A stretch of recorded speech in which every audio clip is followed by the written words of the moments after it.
মার্কিন রণতরীর ওপর ঝাঁকে ঝাঁকে হামলে পড়েছে ইরানি গানবোট, আর তাতেই লোহিত সাগর আর আরব সাগরের উত্তাল জলসীমায় বদলে গেছে শক্তির হিসাব। ইরানের দ্রুতগতির গানবোটের ঝাঁকের ভয়ে পালিয়েছে মার্কিন বিমানবাহী রণতরী। চীনা স্যাটেলাইট ছবিতে ধরা পড়েছে সেই নাটকীয় মুহূর্ত। ইরানের উপকূলের কাছ থেকে দূরে সরে যাচ্ছে মার্কিন যুদ্ধজাহাজ। বিশ্লেষকদের মতে মৌমাছির ঝাঁকের মতো একসঙ্গে আক্রমণ চালাতে সক্ষম ইরানি গানবোট কৌশলী বড় রণতরীগুলোর জন্য বড় চ্যালেঞ্জ হয়ে উঠেছে। এর মধ্যেই কড়া হুঁশিয়ারি দিয়েছে তেহরান, মার্কিন রণতরীকে যারা সহায়তা করবে তারাও হবে বৈধ লক্ষ্যবস্তু। ফলে উত্তপ্ত হয়ে উঠেছে মধ্যপ্রাচ্যের সমুদ্র সীমা।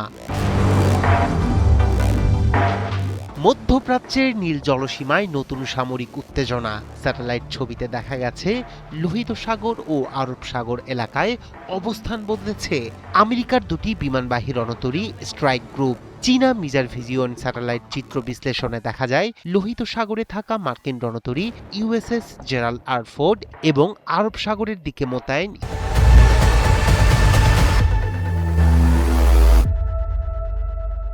USS Abraham Lincoln strike group আগের অবস্থান থেকে উল্লেখযোগ্যভাবে সরে গেছে। বিশ্লেষকদের মতে ইরানের নৌশক্তি, বিশেষ করে দ্রুতগতির গানবোট বাহিনীর সম্ভাব্য আক্রমণের আশঙ্কাই এই অবস্থান পরিবর্তনের অন্যতম কারণ। ইরানের নৌকৌশলের গুরুত্বপূর্ণ অংশ হল ছোট কিন্তু অত্যন্ত দ্রুতগতির অসংখ্য গানবোট। সামরিক বিশ্লেষণে একে বলা হয় সর্ম অ্যাটাক কৌশল। মৌমাছির ঝাঁকের মতো একসাথে এগিয়ে গিয়ে এসব নৌযান বড় যুদ্ধজাহাজকে ঘিরে ফেলে এবং একযোগে রকেট, মিসাইল বা ভারী মেশিনগানের আঘাত হানে। এই কৌশলে সাময়িকভাবে বিভ্রান্ত হয়ে পড়ে বড় যুদ্ধজাহাজের প্রতিরক্ষা ব্যবস্থা। বিশেষজ্ঞদের মতে সংকীর্ণ জলসীমা এবং উপকূল ঘেঁষা অঞ্চলে এমন হামলা অত্যন্ত কার্যকর।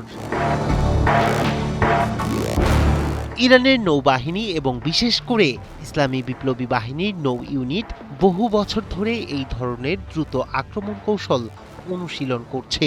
তাদের বহরে রয়েছে শতাধিক দ্রুতগতির গানবোট, অ্যান্টিশিপ মিসাইল, নৌ ড্রোন এবং উপকূল ভিত্তিক ক্ষেপণাস্ত্র ব্যবস্থা।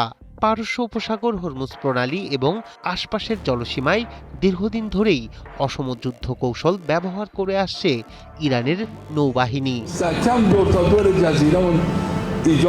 এদিকে মার্কিন রণতরীর অবস্থান পরিবর্তনের মধ্যেই কঠোর হুঁশিয়ারি দিয়েছে ইরান।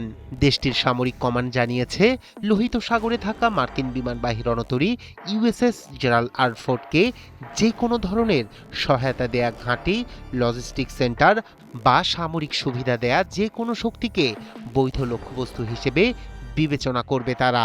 ইরানের ভাষ্য অনুযায়ী যদি কোনো দেশ বা ঘাঁটি মার্কিন রণতরীকে জ্বালানি, প্রযুক্তিগত সহায়তা বা সামরিক সমর্থন দেয়, তাহলেই ইরানের সম্ভাব্য আঘাতের আওতায় পড়তে পারে সেই কেন্দ্রগুলো। রায়হান কবির, শুভ্র, ৭১।